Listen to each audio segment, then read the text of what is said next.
তুমি যতবার ব্যর্থ হবে ততবারই তুমি আরও শক্তিশালী হবে, কারণ ব্যর্থতা কখনো তোমার শেষ নয়, এটা তোমার পরের সাফল্যের প্রস্তুতি মাত্র। কিন্তু আজকাল আমরা কি করি? একটা ব্যর্থতা মানেই হতাশা, একটা ভুল মানেই ভয়, একটা ব্যর্থ পরীক্ষা, একটা হারানো সুযোগ বা একটা ভুল সিদ্ধান্ত আমরা ধরে নিই সব শেষ। কিন্তু না, সত্যিটা একদম উল্টো। ব্যর্থতা মানে তুমি চেষ্টা করেছ, আর যিনি চেষ্টা করেন তিনিই শেখেন, তিনিই একদিন সফল হন। কেউই জন্মগতভাবে সফল নয়। প্রত্যেক সফল মানুষের পেছনে গোপন থাকে অগণিত ব্যর্থতার গল্প। যেমন থমাস এডিসন যদি হাজারবার ব্যর্থ না হতেন, তাহলে আজ পৃথিবী আলোর মুখ দেখত না। কে রাউলিং যদি প্রত্যাখ্যাত প্রকাশকদের সামনে হার মানতেন, তাহলে হয়তো আমরা কখনো হ্যারি পটারের জগৎ চিনতাম না।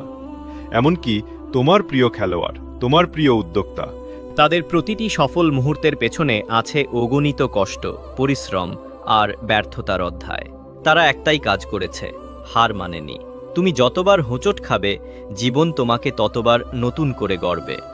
প্রত্যেকটি আঘাত, প্রত্যেকটি ব্যর্থতা তোমার চরিত্রকে গড়ে তোলে। যেমন লোহাকে আগুনে পুড়িয়ে আরও শক্ত ইস্পাত বানানো হয়, তেমনি জীবনের কষ্ট তোমাকে গড়ে তোলে আরও দৃঢ়, আরও জেদি মানুষ হিসেবে। হ্যাঁ, ব্যর্থতা কষ্ট দেয়, রাত জেগে কাঁদাও স্বাভাবিক, নিজেকে প্রশ্ন করাও স্বাভাবিক, কিন্তু থেমে যাওয়া এটা স্বাভাবিক নয়। কারণ তুমি এখনো শেষ করনি, তুমি শুধু এক ধাপ পিছিয়েছ, তুমি হেরে যাওনি। একটা কথা মনে রেখো, জীবন কখন সহজ হবে না, তবে তুমিও দুর্বল নও। যখন সবাই তোমাকে বলবে তুমি পারবে না, তখন তুমি নিজেকে বলবে আমি পারব। যখন পরিস্থিতি তোমাকে নিচে ফেলে দেবে, তুমি বলবে আমি আবার উঠব। কারণ জিততে হলে আগে নিজের ভেতরের ভয়কে হারাতে হয়। যে মানুষ বারবার ব্যর্থ হয়, সেই জানে সাফল্যের আসল স্বাদ কেমন।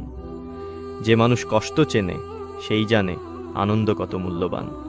অনেকে ভাবে সফলতা মানে টাকা, নাম, খ্যাতি, কিন্তু আসল সফলতা হলো তুমি হাল না ছাড়া পর্যন্ত লড়াই চালিয়ে যাওয়া। তুমি পড়ে গেছো, সমস্যা নেই, কিন্তু পড়ে থেকে গেলে সেটাই আসল ব্যর্থতা। যে শতবার পড়ে গিয়েও একবার বেশি উঠে দাঁড়ায়, সফলতা তাকেই সালাম জানায়। তুমি যখন নিজের স্বপ্নের জন্য ঘুম হারাও, যখন তোমার চোখে ঘাম, তবুও তুমি এগিয়ে যাও, সেই মুহূর্তে তুমি সফলতার পথে। মনে রেখো, তুমি একা নও।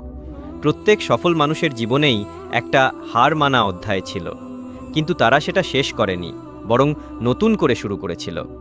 তুমি আজকে যেটা হারিয়েছ, আগামীকাল সেটাই তোমাকে আরও দৃঢ় করবে। তুমি যতবার ব্যর্থ হবে, ততবারই তুমি শক্তিশালী হয়ে উঠবে। তোমার প্রতিটা হোঁচট, তোমার প্রতিটা ভুল, তোমার প্রতিটা কষ্ট তোমাকে তৈরি করছে সেই মানুষে যে একদিন নিজের স্বপ্ন পূরণ করবে। চেষ্টা চালিয়ে যাও, কারণ সাফল্য কোনো একদিন হঠাৎ আসে না। এটা আসে ধৈর্য, চেষ্টা আর বিশ্বাসের ফল হিসেবে। আর মনে রেখো, তুমি ব্যর্থ নও, তুমি প্রস্তুত হচ্ছ তোমার জীবনের সেরা অধ্যায়ের জন্য।